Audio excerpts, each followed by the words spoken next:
హల్లెలూయా. ముందుగా దేవునికి నా వందనాలు తెలియజేసుకుంటున్నాను.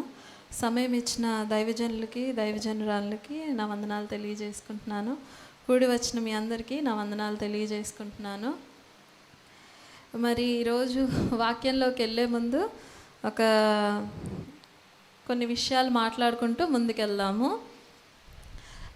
మనందరికీ తెలిసే ఉంటుంది, బహుశా ప్రపంచ దేశాలలోకెల్లా ఎక్కువగా కొనియాడబడుతున్న దేవుడు, లేదంటే ఎక్కువగా ఆరాధిస్తున్న దేవుడు లేదా ఆరాధిస్తున్న మతం మార్గం ఏదన్నా ఉంది అంటే అది ఎవరు? క్రైస్తవత్వాన్ని ఎక్కువగా ప్రపంచ దేశాల్లోకెల్లా ఎక్కువగా విశ్వసిస్తున్నారు, నమ్ముతున్నారు, చాలామంది ఇష్టపడుతున్నారు, చాలామంది మార్పు పొందుతున్నారు. ఎందుకు అయి ఉంటుంది? నిజమైన దేవుడు అలాగే ఈ క్రైస్తవత్వంలో ఉన్న కొన్ని గొప్ప లక్షణాలను మనం చూసినట్లయితే ప్రేమ, దేవుని ప్రేమ, త్యాగంతో కూడిన ప్రేమను మనం చూస్తున్నాము. గొప్ప ప్రేమ ఈ ప్రపంచంలో ఎక్కడ మనం వినలేదు, కనలేదు. అలాంటి గొప్ప శాశ్వతమైన ప్రేమను మనం చూస్తున్నాం. రెండోదిగా క్షమాపణ. మరి దేవుడు ఇచ్చేటువంటి గొప్ప క్షమాపణ బహుశా ఇంకెవరు ఇవ్వలేరేమో. ఎంతో గొప్పగా దేవుడు మనల్ని క్షమిస్తున్నాడు, ప్రతిరోజు క్షమిస్తున్నాడు. ఎంత ఘోర పాపులమైనప్పటికీ కూడా మరి తన ప్రాణాన్ని సైతం మరి పణంగా పెట్టి మనకి క్షమాపణని ఇచ్చాడు. కాబట్టి ప్రేమ, క్షమాపణ, నిత్య జీవం అనే కొన్ని అంశాలను బట్టి చాలామంది ప్రజలు దేవునికి ఆకర్షితులు అవుతూ ఉన్నారు. అయితే వీటిల్లో అత్యంత సున్నితమైనది, అలానే అత్యంత విలువైన మాట క్షమాపణ. కాబట్టి క్షమాపణ గురించి ఈరోజు నేను మాట్లాడదామని ఆశపడుతున్నాను. ఒకసారి ఎఫ్ఎస్సి 4వ అధ్యాయం 32వ వచనాన్ని ఒకసారి చదువుకుందాం.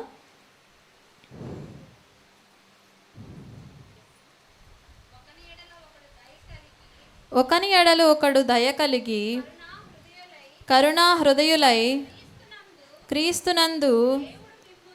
క్రీస్తునందు దేవుడు మిమ్మును క్షమించిన ప్రకారము మీరును ఒకరినొకరు క్షమించుడి. ఇక్కడ ఒక మంచి మాటను మనం చూస్తున్నాం కదా.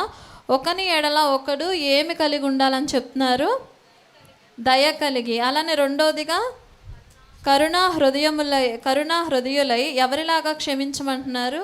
క్రీస్తునందు దేవుడు మనల్ని ఎలా క్షమించాడో అలానే మనం కూడా ఒకరినొకరు యందు దయ కలిగి అలానే కరుణా హృదయులై క్షమించమని దేవుడు కోరుతున్నాడు. అయితే ఈ క్షమాపణ మనం ఎక్కడ మొదట చూస్తున్నామంటే దేవుని దగ్గర చూస్తున్నాం కదా. దేవుడు సిలువ మీద వేలాడుతున్న పరిస్థితుల్లో కూడా, ఆయన ఎన్నో గాయాలు పొంది మరణానికి దగ్గరగా ఉన్న పరిస్థితుల్లో కూడా మొదటి మాట మాట్లాడతాడు కదా. మొదటి మాట ఎవరికైనా గుర్తుందా? సిలువలో పడిన మొదటి మాట, తండ్రి వీరేమి చేయుచున్నారో వీరెరుగను గనుక వీరుని క్షమించుము అని అంటారు.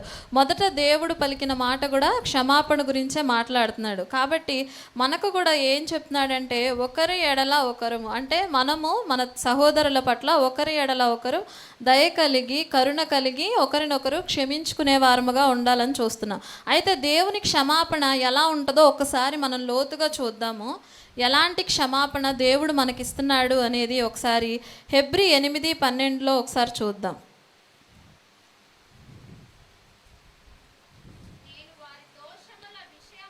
నేను వారి దోషముల విషయమై దయ కలిగి వారి పాపములను ఇకను ఎన్నడును జ్ఞాపకము చేసుకొననని ప్రభువు సెలవిచ్చుచున్నాడు. ఇక్కడ ఒక మంచి వాక్యాన్ని మనం చూస్తున్నాం. దేవుడు ఎలా క్షమిస్తున్నాడంటే వారి పాపములను ఇకను ఎన్నడును జ్ఞాపకము చేసుకొనను అని చెప్తున్నాడు. దేవుడు మనల్ని ఎలా క్షమిస్తున్నాడు? మన పాపములను ఇంకెన్నడూ కూడా జ్ఞాపకం చేసుకొనంతగా క్షమిస్తున్నాడంట. ఒకవేళ మనం క్షమిస్తే ఎలా క్షమిస్తాము? పదే పదే వారిని చూసినప్పుడల్లా వాళ్ళ పాపాలు లేదా వాళ్ళు మన పట్ల చేసినవన్నీ గుర్తు చేసుకుంటాం. వాళ్ళని చూసినప్పుడల్లా పైకి బాగానే ఉంటాం కానీ లోపల ఉడికిపోతూ ఉంటాం. మామూలు పనులు చేశారా వీళ్ళు నా పట్ల? ఏదో దేవుణ్ణి కలిగి ఉన్నా కాబట్టి ఇలా సాగుతుంది, లేకపోతే వీళ్ళంతూ చూసేదాన్నే, వీళ్ళ సంగతి ఏంటో తేల్చేదాన్నే అనుకుంటాం. కానీ దేవుడు ఏం చెప్తున్నాడు? దేవుడి క్షమాపణ ఎలా ఉందంటే ఇక ఎన్నడూ జ్ఞాపకం చేసుకొనడంట. ఎప్పుడైనా మనం ఇంకెన్నడూ జ్ఞాపకం చేసుకున్నంతగా ఎవరినైనా క్షమించామా? ఇంకెన్నడూ జ్ఞాపకం చేసుకోనంతగా కదా. అసలు నాకు తెలిసి అలా క్షమించలేమేమో.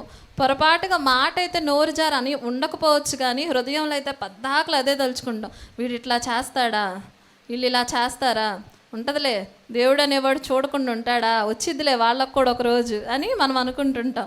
కానీ దేవుని క్షమాపణ కనుక మనం చూసినట్లయితే మరి ఎన్నడూ జ్ఞాపకం చేసుకునే విధంగా దేవుడు క్షమిస్తున్నాడు. ఎంత గొప్ప క్షమాపణను మనం కలిగి ఉన్నామో, ఎంత యోగ్యత మనకి దేవుడు ఇచ్చాడో కదా. లేదంటే మనం ఈ విధంగా బ్రతికుండే వాళ్ళం కాదేమో కదా. ఒకవేళ దేవుడు మరలా జ్ఞాపకం చేసుకొని ఉంటే మన పాపాలు మనం ఇట్లా బ్రతికి జీవించేవాళ్ళం కాదు. అలానే మళ్ళా హెబ్రీ 10:17 కూడా ఒకసారి చూద్దాం. హెబ్రీ 10:17 పాపములను వారి అక్రమములను ఇకను ఎన్నటికిని జ్ఞాపకము చేసుకొనను అని ప్రభువు చెప్పుచున్నాడు. ఎంత గొప్ప క్షమాపణ అండి. ఎంత బాగా అనిపిస్తుందంటే ఇది చదివినప్పుడు, వారి పాపములను వారి అతిక్రమములను ఇకను ఎన్నటికిని జ్ఞాపకము చేసుకొనను. ఎంత గొప్ప క్షమాపణ మనం కలిగి ఉన్నామో. మరి క్షమాపణ మనం ఎదుటి వారికి ఇవ్వాలంటారా వద్దంటారా? ఇవ్వాలి. కానీ మనం ఇస్తున్నామా? ఇవ్వట్లేదని అనుకుంటున్నాం మరి నేనైతే చాలా వరకు. ఎందుకంటే ఒకవేళ పైకి క్షమించిన మనం ఏం చేస్తామంటే, ఏదో దేవుణ్ణి కలిగి ఉన్నా కాబట్టి నిన్ను క్షమించా, కానీ లేకపోతే నువ్వు చేసిన పనులకి నిన్ను క్షమించే అవకాశమే లేదు, అసలు అలా చేసావు నువ్వు అని అంటాం. అంటే మనం ఏదో వాళ్ళకి భిక్షాస్తున్నట్టు క్షమిస్తాం అన్నమాట. కానీ దేవుడు అలా క్షమించట్లా, వదిలేస్తున్నాడు, వాటిని మర్చిపోతున్నాడు మనం చేసినవి. అంతగా దేవుడు క్షమిస్తున్నాడు.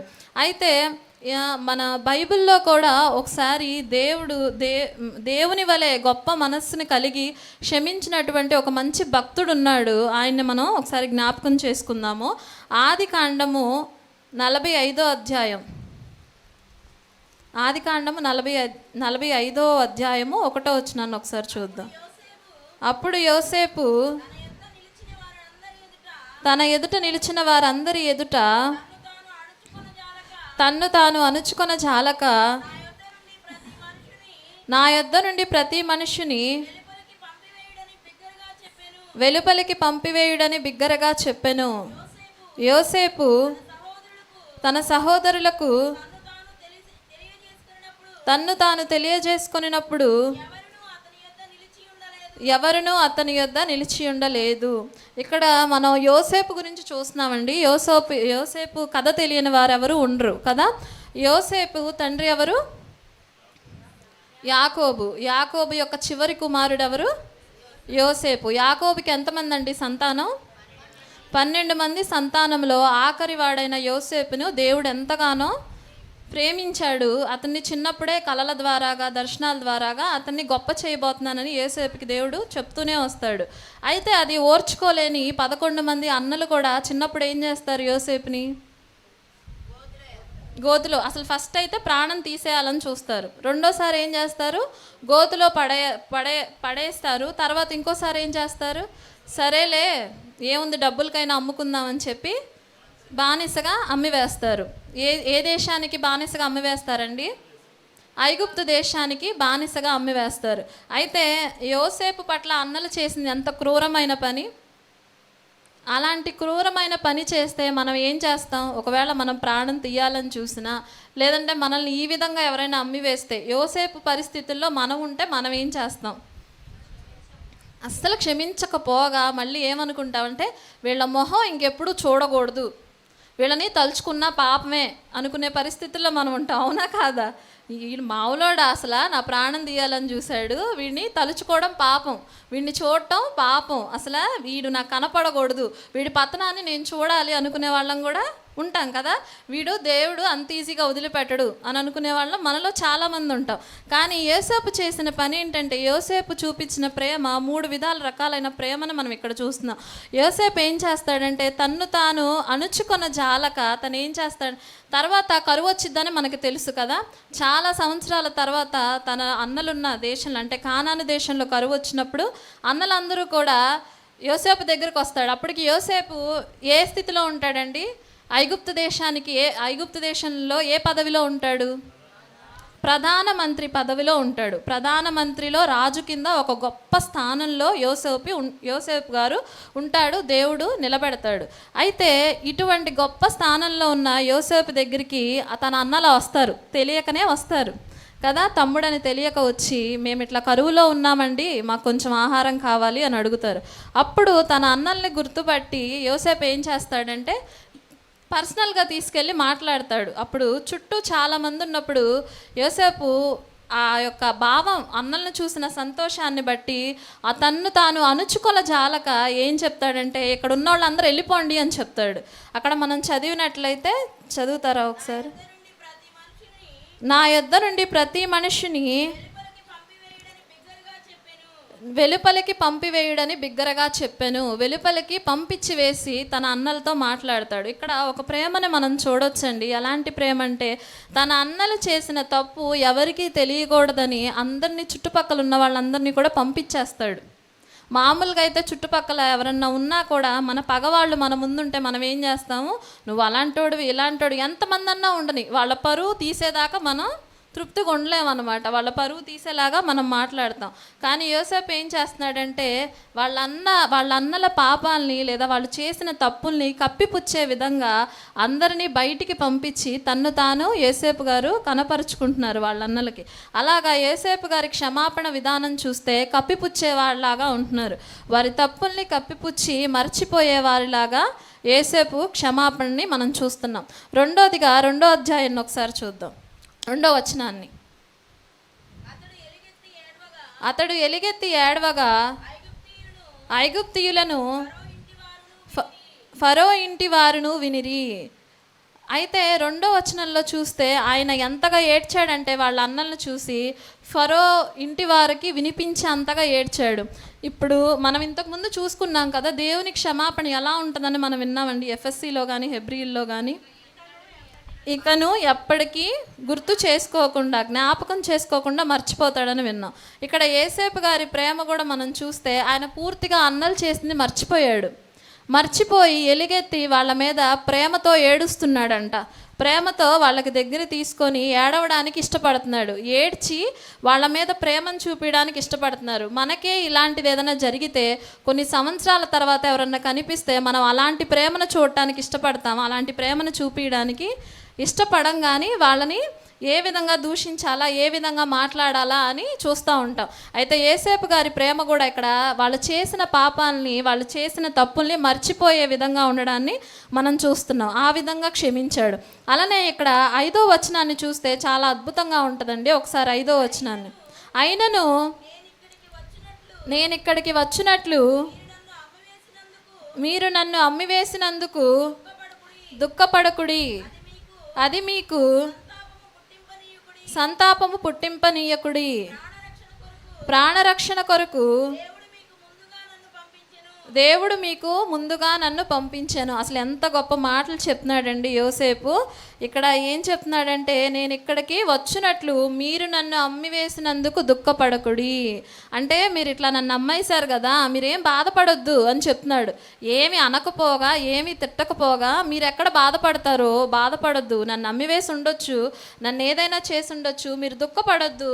మీ హృదయాలకి మీరు చేసిన పనిని బట్టి సంతాపాన్ని కలుగజేయనీయొద్దు, మీరు ఆ విధంగా బాధపడొద్దు అని చెప్పి ఎదుటి వారి యొక్క హృదయాలను గురించి ఆలోచించేవాడిగా ఉన్నాడు. అంటే యోసేపు గారి హృదయం ఎంత సున్నితమైనదో మనం ఇక్కడ చూడొచ్చు. అదే గనక మన పట్ల ఎవరైనా ఏదన్నా చేస్తే, ఆ రోజు అలా చేసావు గుర్తుందా, నువ్వు ఆ రోజు అలా అన్నావు గుర్తుందా, ఎలాంటి మాట అన్నావు, అసలు నేను ఎంత బాధపడి ఉంటానో తెలుసా, ఇప్పుడు అర్థమవుతుందా? ఇప్పుడు మనం గనక ప్రధానమంత్రి స్థానంలో ఉంటే, చూసావా నా వైభోగం ఒకసారి, నేను ప్రధానమంత్రిని, దేవుడు నాకు ఎక్కడ అన్యాయం చేయలే, అర్థమైందా? నువ్వు చేసిన పనికి నువ్వేమయ్యావు, కరువులో ఉన్నావు, నా దగ్గరికి వచ్చావు, దేవుడు నిన్ను నా దగ్గరికి పంపించాడు, ఇకనైనా జాగ్రత్తగా ఉండు అని మనం ఏదో భిక్షేస్తాం అనమాట. కానీ యోసేపు ఏమంటున్నాడంటే, అట్లా కాదు, కానీ నువ్వు బాధపడొద్దు, మీరు సంతాపం చెందొద్దు, మీరు ఆ విధంగా బాధపడాల్సిన అవసరం లేదు అని చెప్తూ వాళ్ళని మర్చిపోయాడు. అసలు వాళ్ళు చేసింది మర్చిపోయి, పైగా క్షమించి మర్చిపోయి ప్రేమించేవాడిగా యోసేపుని మనం చూస్తున్నాం. నేను ఆలోచించినప్పుడు నాకేమనిపించిందంటే, బహుశా యోసేపు ప్రధానమంత్రి స్థానంలో ఉండడానికి గల కారణం అతని యొక్క సున్నితమైన మనస్తత్వం, క్షమించే విధానం కూడా ఒకటి అని నేను అనుకుంటున్నాను. అంత గొప్ప క్షమాగుణం ఉంది కాబట్టే దేవుడు అటువంటి గొప్ప స్థానంలో యోసేపుని నిలబెట్టాడు. అయితే మనం కూడా అటువంటి స్వభావాలను కలిగి ఉంటే దేవుడు కూడా మనల్ని అటువంటి గొప్ప స్థానంలో నిలబెడతాడు అని ఆలోచిస్తున్నప్పుడు మనకు అర్థమవుతుంది. అలానే ఇంకోసారి ఆదికాండము 50:17 ఒకసారి చూద్దాం.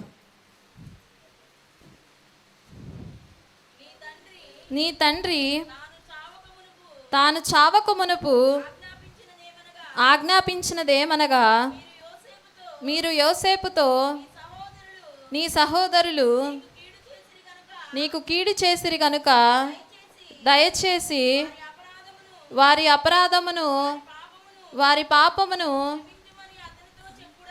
క్షమించమని అతడితో చెప్పుడనెను. అయితే 21వ వచనాన్ని కూడా ఒకసారి చదవండి.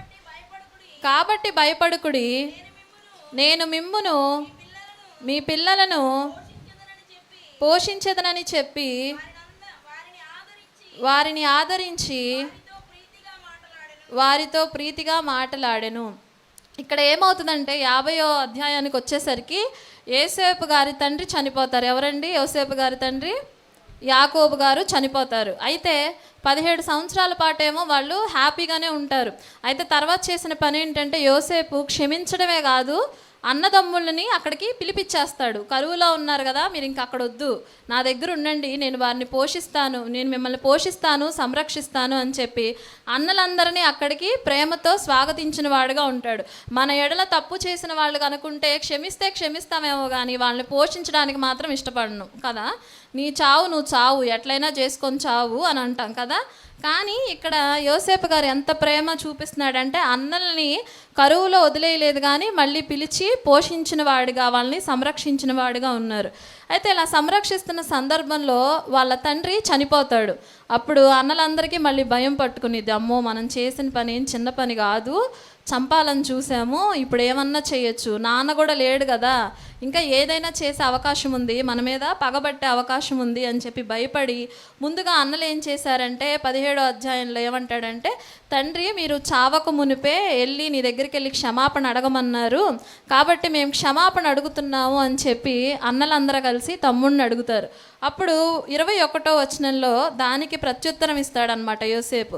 కాబట్టి భయపడుకుడి, నేను మిమ్మును మీ పిల్లలను పోషించేదనని చెప్పి వారిని ఆదరించి వారితో ప్రీతిగా మాట్లాడాను. వాళ్ళకి ధైర్యం చెప్తున్నాడు. చూడండి, మళ్ళీ మనం చెప్తామా ధైర్యం? అసలు ఇలా చేస్తే ఎవరైనా ధైర్యం చెప్తామా? ధైర్యం చెప్పి ప్రీతిగా మాట్లాడుతున్నాడంట, నేను మిమ్మల్ని మీ పిల్లల్ని పోషిస్తాను అని చెప్పి. అంతేకాకుండా 19వ వచనాన్ని కూడా ఒకసారి చూద్దాం. యోసేపు భయపడుకుడి, నేను దేవుని స్థానమందున్నానా, మీరు నాకు కీడు చేయను ఉద్దేశించితిరి కానీ నేటి దినమున జరుగుచున్నట్లు అనగా బహు ప్రజలను బ్రతికించున్నట్లుగా అది మేలుకే దేవుడు ఉద్దేశించను. ఇలా క్షమాపణ అడుగుతున్నప్పుడు యోసేపు 19వ వచనంలో ఒక మాట అంటాడు. ఏంటి? యోసేపు భయపడుకుడి, నేను దేవుని స్థానమందున్నానా అని అడుగుతాడు. దేవుడు ఏం చెప్తున్నాడు? యోసేపు ఏం చెప్తున్నాడు? నేను దేవుని స్థానమందున్నానా, మీరు ఎందుకు భయపడుతున్నారు, నేనేం చేస్తాను, ఏదైనా చేయాల్సి ఉంటే దేవుడు చేయాలి, నేను మీ పట్ల ఎటువంటి కార్యాన్ని చెయ్యను, ఎటువంటి ఇబ్బంది మిమ్మల్ని పెట్టను, నేనేమైనా దేవుని స్థానంలో ఉన్నానా అని అంటున్నాడు. అదే మనకు గనక ఛాన్స్ దొరికితే, అబ్బా దొరికింది ఛాన్స్, అటు ఇటు ఆ చెంప ఈ చెంప వాయి చదిలి పెట్టాలి, దేవుడి స్థానం కాదు, అప్పుడు మనమే దేవుళ్ళం అయిపోతాం కదా. మనం పర్ఫెక్ట్. అప్పుడు ఏమంటే నేను ఎలాంటి ఉండో తెలుసా, నిక్కచ్చగల మనిషి, నేను అందుకే ప్రధానమంత్రిని అయిపోయా, అసలు నా నీతి ఏంటో తెలుసా, నా భక్తి ఏంటో తెలుసా, అందుకని నేను ఇలా ఉన్నాను తెలుసా, ఎక్కడైనా నన్ను చూసి నాలాగా నీతిగా బతుకు అని చెప్పి ఆ చెంప ఈ చెంప అట్లా ఇట్లా వాయిచ్చి పడేస్తాం. కానీ అక్కడ యోసేపు తన చేతికి అధికారాన్ని తీసుకోలా, ఇదిగో నువ్వు ఇలా చేసావు, లేదంటే ఇది నీ ప్రవర్తన అని అక్కడ జడ్జిమెంట్ ఇవ్వడానికి యోసేపు ఇష్టపడలా. నేను ఏమైనా దేవుని స్థానంలో ఉన్నానా? లేను, అవసరం లేదు, అది అనిపిస్తుంది నాకు. దేవుడు ఇది మన మంచికే చేశాడు, అయిపోయింది వదిలేయండి, ప్రశాంతంగా ఉండండి, నేను మిమ్మల్ని పోషిస్తాను, మీ పిల్లల్ని పోషిస్తాను అని ప్రీతిగా మాట్లాడుతూ ఉన్నాడు. కాబట్టి యోసేపు ప్రేమలో కూడా, యోసేపు క్షమాపణలో కూడా దేవుని క్షమాపణని మనం చూడొచ్చు. ఎలాగంటే యోసేపు అన్నల విషయంలో తప్పులని మర్చిపోయి ప్రేమించి వాళ్ళని ఆదరించి మరలా వారిని పోషించి వాళ్ళని దగ్గరికి తీసుకొని ప్రీతిగా మాట్లాడినట్లుగా మనం చూస్తున్నాం యోసేపు గారి ద్వారా.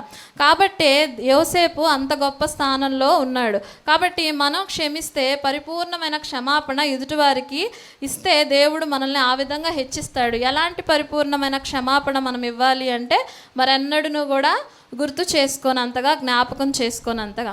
అయితే సరే, మరి అలా క్షమిస్తే ఏమవుతుంది? ఇప్పుడు మనం ఎందుకు అలా క్షమించాలి?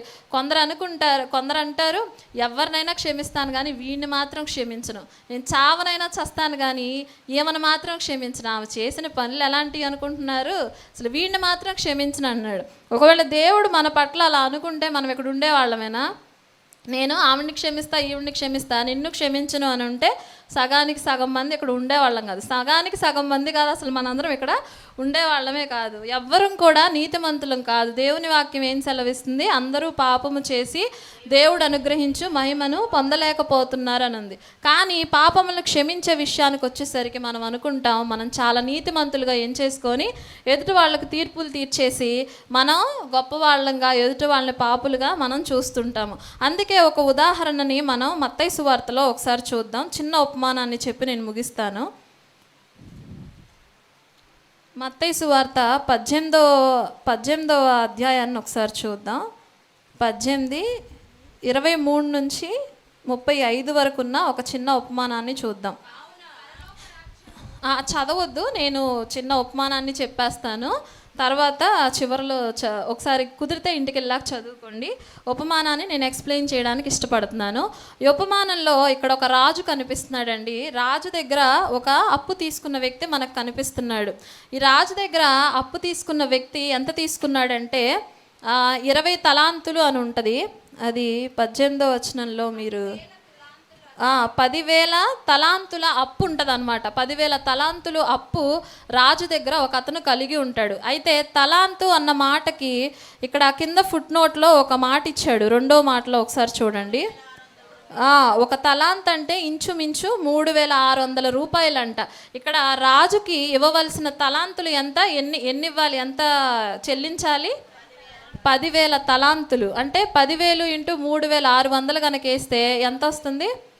3,60,00,000 అప్పు అన్నమాట. 3,60,00,000 అప్పు రాజుకి ఒక అతను చెల్లించవలసి వచ్చింది ఇక్కడ. అలా చెల్లించవలసి వచ్చిన పరిస్థితుల్లో అప్పుడు రాజు వచ్చి ఏమంటాడంటే, నీ భార్యని, నీ పిల్లల్ని, నీకు కలిగి ఉన్న సమస్తాన్ని అమ్మేసి నా అప్పు నాకు ఇచ్చేసేయి అని అడిగినప్పుడు ఇతను ఏమంటాడంటే, రాజా నా గురించి కొంచెం ఓర్చుకో, నా గురించి కొంచెం సహించు, నన్ను మన్నించు అన్నప్పుడు రాజు ఏం చేస్తాడంటే కనికరపడి, ఆ మాటను కూడా ఒకసారి కనిపిస్తే ఎవరన్నా చదువు. ఆ దాసుని యజమానుడు కనికరపడి వానిని విడిచిపెట్టి వాని అప్పు క్షమించాను. 27వ వచనంలో చూస్తున్నాం. ఆ దాసుని యజమానుడు కనికరపడి వానిని విడిచిపెట్టి వానిని క్షమించెను. అయితే నా వలన కొంచెం ఓర్చుకో రాజా అన్నప్పుడు రాజు ఏం చేశాడంటే కనికరపడి క్షమించి విడిచిపెట్టేసిన వాడిగా ఉన్నాడు. అయితే ఈ విడిచిపెట్టిన వాడు ఏం చేశాడో తెలుసా? ఈ క్షమాపణ రాజు దగ్గర పొందుకున్న వాడు ఏం చేశాడు అంటే, అతనికి ఒక వ్యక్తి, ఈ క్షమింపబడిన వ్యక్తి కంట ఒక అతనంట ఎన్ని రూపాయలు అప్పున్నాడు అంటే 100 డేనారులు. 28వ వచనంలో చూడొచ్చు. 100 డేనారములు అచ్చియున్న తన తోడి దాసినితో ఒకడు చూసి వాని గొంతు పట్టుకొని నీవు వచ్చి ఉన్నది చెల్లించుమనెను. అయితే ఇతనికి క్షమింపబడిన, ఈ రాజు దగ్గర క్షమింపబడిన వ్యక్తి కంట ఇంకొక వ్యక్తి అప్పున్నాడంట. ఆ వ్యక్తి అప్పెంతో తెలుసా? 100 డేనారములు. డేనారం అంటే 3వ మాట ఫుట్పాత్లో ఇచ్చారు, ఒకసారి చదవండి. ఒక డేనారము ఇంచుమించు ₹1/2 అంట. అంటే 100 డేనారములు అంటే ఎంత? 100 అర్ధలు అంటే ఎంత? ₹50. ₹50 అప్పున్నాడంట. ఎవరికి? ఈ క్షమింపబడిన వ్యక్తికి ఇంకో వ్యక్తి ₹50 అప్పున్నాడంట. అయితే ఇతను చేసిన పని ఏంటంటే 30వ అధ్యాయాన్ని ఒకసారి చూడండి, 30వ వచనాన్ని. వాడు ఒప్పుకొనక అచ్చి ఉన్నది చెల్లించు వరకు వానిని చెరసాలలో వేయించాను. అయితే ఇతనైతే ఏం చేశాడంటే, నువ్వు చస్తావో బతుకుతావో నాకు తెలియదు, నా డబ్బులు నాకు కట్టు అని చెప్పి వాడు కట్టేంత వరకు కూడా చెరసాలలో పడవేశాడంట. ఎన్ని రూపాయలకి? కానీ తిను పొందుకున్న క్షమాపణ ఎంత? 3,60,00,000 రూపాయల క్షమాపణ తిను పొందుకుంటే, తిను క్షమించడానికి ఇష్టపడింది ఎన్ని రూపాయలు? 50 రూపాయలు ఇతను క్షమించడానికి ఇష్టపడలేదంట. అయితే ఇది రాజుకు తెలిసిద్ది, రాజుకి యజమానునికి తెలిసిద్ది అనమాట ఇలా క్షమించలేదు అన్న విషయాన్ని. అప్పుడు ఆయన మాట్లాడిన మాట 33వ వచనంలో ఒకసారి ఉంది, చదువుతారు? చెడ్డదాసుడా, అదొకసారి. చెడ్డదాసుడా, నీవు నన్ను వేడుకొంటివి గనుక నీ అప్పంతయు క్షమించి తిని, నేను నిన్ను కరుణించిన ప్రకారము నీవును నీ తోడి దాసుని కరుణింపవలసి ఉండెను కదా అని వానితో చెప్పాను. ఇక్కడ అప్పుడు యజమానుడు ఏమన్నాడంటే, చెడ్డదాసుడివి నువ్వు, నేను నిన్ను కరుణించాను కదా, నువ్వు వాళ్ళని కరుణించాలి కదా, నువ్వు కరుణించలేదు, నువ్వు చెడ్డదాసుడివి అంటాడు. అంతేకాకుండా అతను ఏం చేస్తాడంటే, ఆ రాజు 34వ వచనాన్ని ఒకసారి చదవండి. అందుచేత వాని యజమానుడు కోపపడి తనకు అచ్చి ఉన్నదంతయు చెల్లించు వరకు బాధపరచు వారికి వానిని అప్పగించెను. అప్పుడు రాజు ఏం చేశాడంటే, ఇతను క్షమించలేదు కనుక చెడ్డదాసుడుగా అనిపించాడు కాబట్టి ఇతన్ని ఏం చేశాడంటే, తన పట్ల కోపపడి బాధపడే వారి చేతికి అప్పగించేశాడంట. ఇది మన జీవితంలో దేవునికి మనకి మధ్య ఉన్న ఉపమానాన్ని గుర్తు చేస్తుందండి. ఇక్కడ ఆ యజమానుడు లేదా ఆ రాజు ఎవరో కాదు, మన ప్రభు అయిన క్రీస్తు యేసు ప్రభువారు. యేసు ప్రభువారికి మనం కలిగి ఉన్న పాపం లేదా మనం చేస్తున్న అప్పు ఎంతటితో సమానం అండి? నాకు చెప్పాను ఒక క్యాలిక్యులేషన్, నేను 3,60,00,000 అప్పు కలిగిన పాపాన్ని మనం దేవుడి దగ్గర చేసి ఉన్నాం, యజమానుని దగ్గర. అయితే ఇలాంటి పాపాన్ని మనం చేసాం. అయితే మన దగ్గర కూడా కొంతమంది తప్పులు చేశారు, పాపాలు చేశారు కదా. అయితే వాళ్ళు చేసిన తప్పులు ఎంత మన ముందు? 50 రూపాయలు. అసలు 3 కోట్లకి 50 రూపాయలకి ఏమన్నా సంబంధం ఉందా? లేనే లేదు. కాబట్టి మన జీవితంలో మన పట్ల ఎవరైనా తప్పులు చేసింది చాలా చిన్నవి. మనమైతే ప్రతిరోజు ఎన్నో తప్పులు చేస్తున్నాం దేవుని దగ్గర. ఒక రోజు మొదలు పెడితే అసలు ఎన్నిసార్లు క్షమిస్తాడో దేవుడు మనల్ని, ఎన్నిసార్లు మర్చిపోతాడో, ఎన్నిసార్లు మర్చిపోయేంతగా క్షమిస్తున్నాడో కదా. ఇట్లాగా 3 కోట్ల సార్లు దేవుడు, అంటే అంత ఎక్కువగా దేవుడు మనల్ని క్షమిస్తుంటే మనమైతే ఎంత నిక్కచ్చుకుంటామంటే, మనం కనీసం 50 రూపాయలంతా కూడా మనం పక్కన వాళ్ళని క్షమించలేని మనసుని మనం కలిగి ఉంటున్నాము. కాబట్టి అందుకనే దేవుడు ఏం చెప్తున్నాడంటే 35వ వచనంలో ఒకసారి చదువుతారా? మీలో ప్రతివాడును తన సహోదరుని హృదయపూర్వకముగా క్షమింపని ఎడల నా పరలోకపు తండ్రియు ఆ ప్రకారమే మీ ఎడల చేయునెను. అయితే ఇక్కడ దేవుడు మనకి దీని ద్వారా నేర్పిస్తున్న మాట ఏంటంటే, మీలో ప్రతి వాడు తన సహోదరుని హృదయపూర్వకంగా క్షమించకపోతే ఆ ప్రకారమే మీకు కూడా చేయబడును. అంటే ఒకవేళ మనం క్షమించకపోతే మనకేం లేదు, క్షమాపణ లేదు. అది ఖచ్చితంగా దేవుడు నిక్కచ్చిగా చెప్తున్నాడు. ఒకవేళ గనక మనం క్షమించలేకపోతే మనం ఏ క్షమాపణ అయితే దేవుని దగ్గర నుంచి కోరుకుంటున్నామో, ఎంతగా ఏడ్చినా రోధించినా క్షమాపణ అడిగినా కూడా మనం ఒకళ్ళకి క్షమించలేనప్పుడు దేవుడు మనల్ని ఏ విధంగా కూడా క్షమించడానికి ఇష్టపడని వాడుగా ఉన్నాడు అనేది మనం ఈ వాక్యం ద్వారా తెలుసుకుంటున్నామండి. అయితే ఎదుటి వాళ్ళు చేస్తున్న తప్పులు మహా అయితే 50 రూపాయలేమో, అంటే అంత చిన్నవి దేవుని దగ్గర మనం చేసే వాటితో పోలిస్తే. కానీ మనం ఏమనుకుంటామంటే, మనం చాలా స్ట్రిక్ట్, అసలు పక్కన వాళ్ళకి అలా నేను నిక్కచ్చి మనిషిని, అసలు మామూలు నిక్కచ్చి కాదు. మన నిక్కచ్చి అంతా ఎవరి దగ్గర ఉంటుందంటే దేవుని దగ్గర ఉంటుంది అనమాట. మనం ఎన్నిసార్లు పాపాలు చేసామో, తప్పులు చేసామో, తొలగిపోయామో అది దేవుడికి మనకి మధ్య తెలుస్తుంది మనం ఎంత నిక్కచ్చి అయిన వాళ్ళమో. కానీ మనం ఏమంటాం, ఎదుటి వాళ్ళ దగ్గరికి వచ్చేసరికి నేను నిక్కచ్చి అయిన మనిషిని, నిన్ను క్షమించాల్సిన అవసరం నాకు లేదు అనేటట్లుగా మాట్లాడతాం. అలాంటి గర్వం కానీ అలాంటి ఒక క్షమించలేని మనసుని కానీ మనం తీసివేసుకుంటే దేవుడు మనల్ని కూడా యోసేపు అంత గొప్పవాణ్ణిగా చేస్తాడు. కాబట్టి అటువంటి ఆశీర్వాదంలోకి మనం వెళ్ళాలని నేను ఆశపడుతున్నాను. దేవుడు మనల్ని ఆ విధంగా కోరుకుంటున్నాడు. కాబట్టి క్షమాపణ గూర్చి మనందరం తెలుసుకున్నాం. కాబట్టి అటువంటి మంచి క్షమాపణను మనం కలిగి ఇతరుల పట్ల కలిగి ఉంటామని దేవుడి నామున ఈ చిన్ని మాటలు దేవుడి నామంలో ముగిస్తున్నాను. దేవుడి వాక్యం దీవించును గాక.